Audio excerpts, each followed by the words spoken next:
오늘 아침 하나님께서 우리에게 주시는 말씀은 시편 72편 17절로 20절까지의 말씀입니다. 시편 72편 17절로 20절 말씀.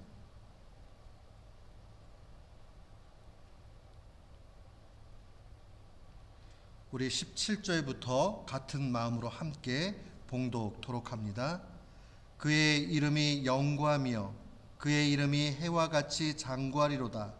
사람들이 그로 말미암아 복을 받으리니 모든 민족이 다 그를 복되다 하리로다. 홀로 기이한 일들을 행하시는 여호와 하나님 곧 이스라엘의 하나님을 찬송하며 그 영화로운 이름을 영원히 찬송할지어다. 온 땅에 그의 영광이 충만할지어다. 아멘 아멘. 이새의 아들 다윗의 기도가 끝나니라. 아멘. 오늘 저는 본문 말씀을 통해서 최종적인 승리를 바라보는 자라는 제목으로 주의 말씀을 선포하도록 하겠습니다. 오늘 시편 72편은 이 시편이 총 5권으로 묶어져 있는데 그 두 번째 묶임이 마무리되는 그러한 시편입니다. 그리고 표지에 나와 있는 대로 솔로몬의 시로 그렇게 기록되어져 있습니다. 오늘 이 72편을 우리가 묵상해 보면 큰 소망이 생기게 됩니다. 사람은요, 절망하게 되면 죽음에 다다르게 됩니다. 그래서 키에르케고르도 이 절망이라는 것이 죽음에 이르는 병이라 그렇게 이야기했습니다. 사람이 소망 갖지 않으면 다 좌절하게 돼 있어요. 어려움이 있어도 소망이 있으면 그걸 붙잡고 나아갑니다. 옛날 어려웠던 분들은 다들 자녀들을 바라보며 자녀에게 교육하고 소망 두며 살았던 것 보게 됩니다. 그러나 우리가 마음에 바란다고 그 소망한다고 그것이 다 잘 되느냐? 그것은 아니죠.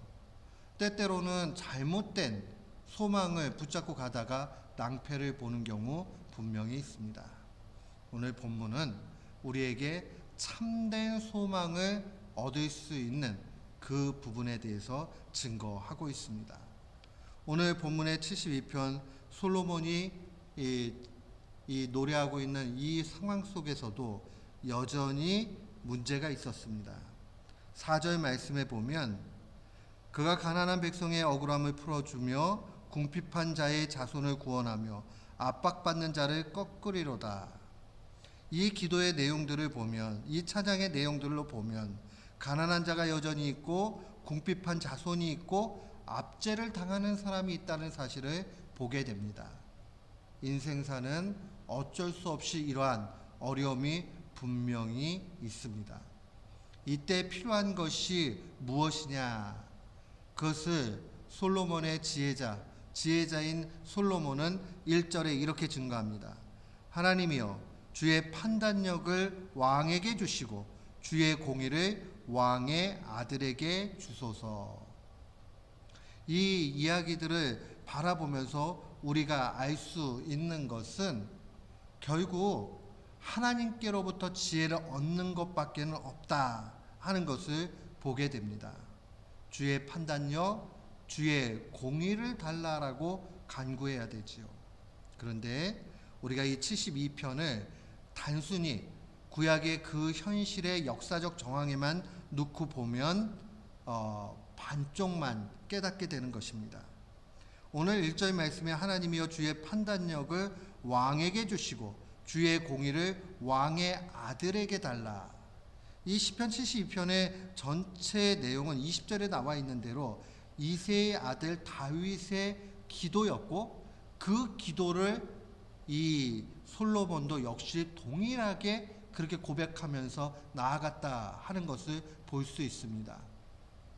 다윗, 솔로몬 이 계보가 이어지는 가운데 최종적으로 나타나는 것은 예수 그리스도입니다.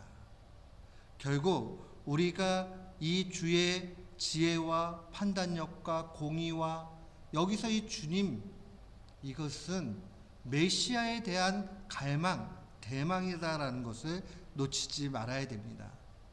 이 말은 결국 이 땅을 회복할 뿐만 아니라 우리의 영적인 모든 것을 회복하실 예수 그리스도가 오신다는 사실이고, 오늘 2021년을 살고 있는 우리들에게는 이 메시아께서 오셨음을 알고 다시 심판주로 오실 그 소망을 가지면서 살아가는 겁니다.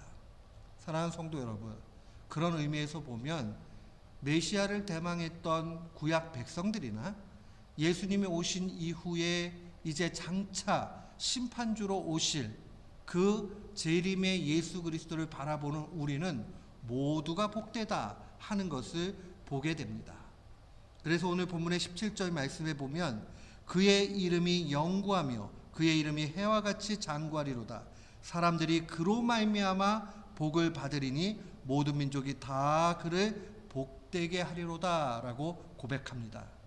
이것은 단순히 다윗 왕, 솔로몬 왕을 얘기하는 것이 아니라 그로 말미암아 복을 받는다 하는 이 말씀은 예수 그리스도를 예표하고 예수 그리스도를 분명히 증거하고 있습니다. 그런 의미에서 보면 우리 모두는 예수 그리스도를 소망하고 대망하고 그분을 기대하고 그렇게 나아가게 될 때에 참된 복을 얻게 됩니다. 오늘 17절은 그의 이름이 영원하고 그의 이름이 해와 같이 영원히 지속된다라고 그렇게 고백합니다. 영구하고 장구한다라는 이 말은 결국 없어짐이 없다라는 거죠. 누구의 이름이 없어지지 않겠습니까? 그것은 바로 우리 주 예수 그리스도의 이름이 없어지지 않는 겁니다. 우리는 소망이 있는 사람들입니다. 우리는 우리의 현실이 정말 압제를 당하는, 또 경제적 어려움이 오는, 건강에 문제가 생기는, 자녀의 문제가 나를 짓누르든 상관없이 그것은 인생사에 어쩔 수 없는 상황이지만 예수 그리스도를 바라보고 소망함으로 예수 그리스도의 그 이름의 능력이 모든 것을 해결해 줍니다.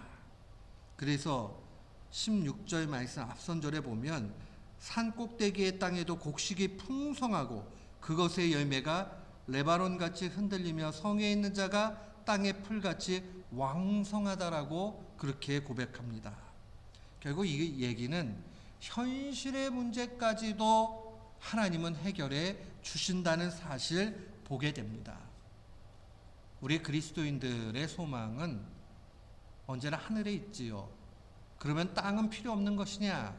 하늘을 바라보는 자에게 땅의 문제도 분명히 해결해 주십니다.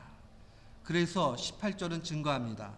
홀로 기이한 일들을 행하시는 여호와 하나님 곧 이스라엘의 하나님을 찬송하며, 기이한 일들, 우리가 인간의 상식과 인간의 능력과 어떤 걸로도 행할 수 없는 그 일들을 하나님이 행해 주신다는 사실 바라봐야 됩니다. 사랑하는 성도 여러분, 독생자도 아낌없이 우리에게 내어주신 분이 무엇을 내어주지 못하겠습니까? 홍해를 가르시고 죽은 자를 살리셨던 우리 하나님의 능력, 그 능력이 왜 우리 이 땅의 삶의 문제들 그것을 해결 못하겠습니까? 그것은 작은 일이요, 그것은 아무것도 아닌 일일 수 있습니다. 오직 하나님께서 분명히 그 약속하신 바를 이루어 주실 것이고 하나님의 때와 하나님의 방법으로 이끌어 가실 것입니다. 오늘 우리는 영원하신 그 이름을 붙잡아야 되겠습니다. 19절 말씀 보십시오. 그 영화로운 이름을 영원히 찬송할지어다. 온 땅에 그의 영광, 주님의 영광이 임하는 곳에는 언제나 복락이 임하게 되어 있습니다. 주님의 통치가 나타나는 곳이요, 주님의 밝은 빛이 나타나니 그곳은 천국으로 바뀌어지는 것입니다.